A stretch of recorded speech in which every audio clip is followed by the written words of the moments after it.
So how will they be able to pay for all these damaged cars? How? How is the fuel tanker company going to pay for all these damages? Well, is it a fuel tanker? A fuel tanker carrying 54,000 liters of petrol crashed into several vehicles they placed for sale by the roadside at Ahunjo in Kumasi near Plasto Pub. A fuel tanker carrying about that's 54,000 liters of petrol veered off the road, crashed into a car garage by the roadside at Ahunjo in the Ashanti region of Ghana, Kumasi. And these are the images you're seeing on the screen. How is the company actually going to pay for all these damaged cars? This is what we call in Ghana a car abafi, a kapani. To crash into these cars, get them damaged.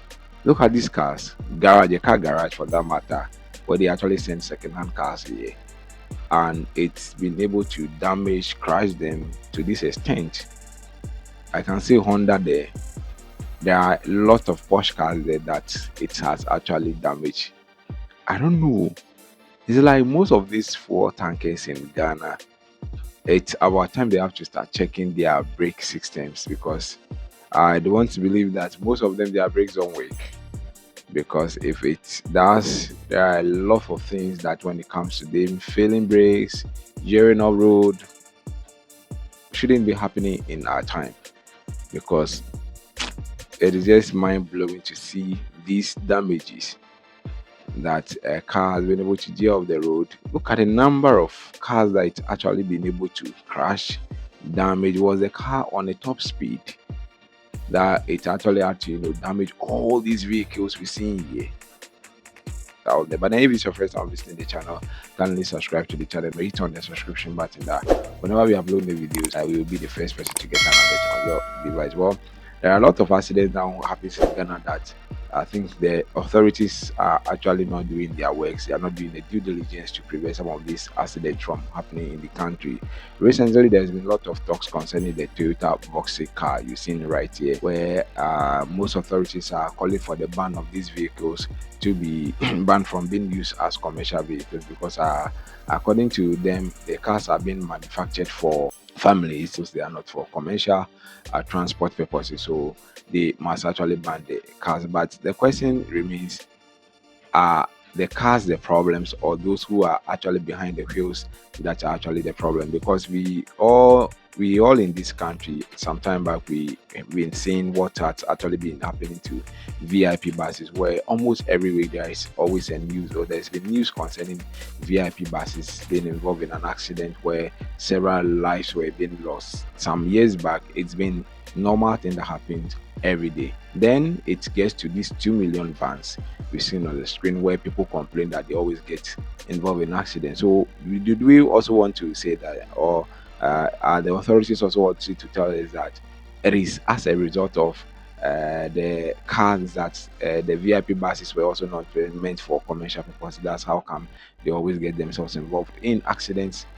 Same applies to the 2 million express vans. Is it because they were also not for commercial purposes, that's why they get involved in accidents? No, most accidents in the country, trailer drivers, when it comes to trailer driver, when it comes to these van drivers and trotro, there is a lot of things that they do in the country where our authorities just look on and allow these things to be happening. You see on highways where sprinter buses or sprinter vans carry passengers, or Toyota cars carry passengers, which are just meant for carrying passengers. Then on top of the vehicles that they don't have carriers, they have gone to mold their carriers. They carry loads more than the capacity of the car. They tie sign behind in the boot of the car, even around the car. Then individuals or passengers will still sit in the car and be traveling with it on a long road. And some of these cars pass through these various checkpoints on the road. Do we want to say police are not seeing some of these things? Yeah, they see it, but just because of the no curfew they've been taking from these drivers, it is always common to see them happening in the country. How about the station managers? Lives are involved. So when cars are actually loading at the stations, station managers are supposed to make sure that the lives of their passengers are a major thing that will actually prioritize, or they must make sure that their passengers gets to their place of destination safely, not in pieces but in peace. But what do we see? Just because of the little money they're also going to gain, they allow drivers to load more than they can take, and then they get to the road. The checkpoints, they allow them 5 cities, 10 Ghana cities. After taking the bribe, they allow them to go. And these things keeps happening in the country. There should be regulations. There should be organizations that should be checking some of these cars and making sure that they get to their destinations safely. We are in this country where recently we've seen the honorable minister talked about how most of the custom officers allow these Hazel vehicles to bypass. They carry more than they are supposed to carry, which is damaging our roads in Ghana. But these people always pass through all these checkpoints. The Hazel checkpoints, they pass through all these places, but they still cross and go, and they take more than they are supposed to take. Who is to blame? It is the system. Our system is failing, and the system is causing a lot of damages. Just imagine this number of cars are the driver actually damaged on the screen, and you could see and in the video that somebody was actually struggling in one of the vehicles. So some certain individuals also got injured in cause of this crash. So not the cars alone that actually got damaged, but some of the individuals also got injured in the due process or in cause of this accident. This is very bad to be happening in a country where we know accidents will happen, but there are a lot of things that can actually be prevented. Well, now a Kappa and Abafi, the petroleum company, I'm not sure by now they would actually be sweating because there's a lot of things that they're actually going to fix. There's a lot of cars that they're actually going to replace. There's a lot of debts that they're actually going to clear. Well, it is what it is. If this is your first time of visiting our channel, please hit on the subscription button, subscribe to the channel, turn on the post notification bell, that whenever we upload the videos, you'll be the first person to get an alert on your device. You see the library or you actually seeing on the screen.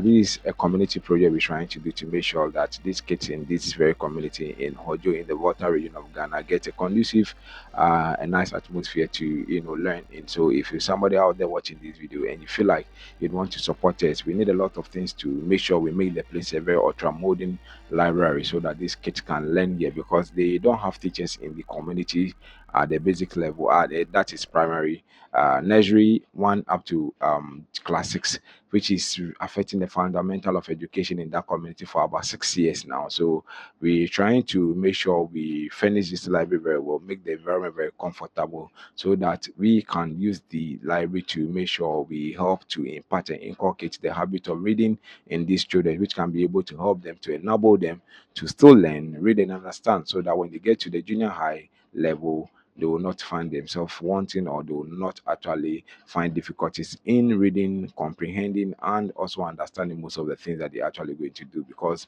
kids are going to write exams, some majority cannot even read and write, but then they are going to sit for the exam. So these are the little projects we're trying to do in this community, but then we need your support, just like how some individuals have been able to support us to get books to this community.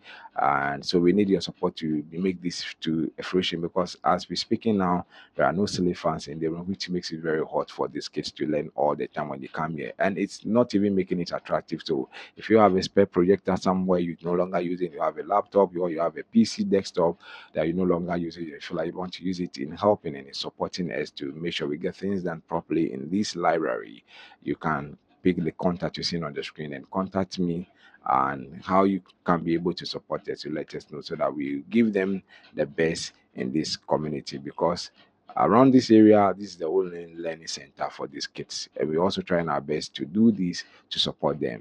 You can be of support to us, and this story will go a long way, or it's going to help this community and the kids too as well. Until then, my name is Ebenezer. This is how far I brought you. Catch you in another one.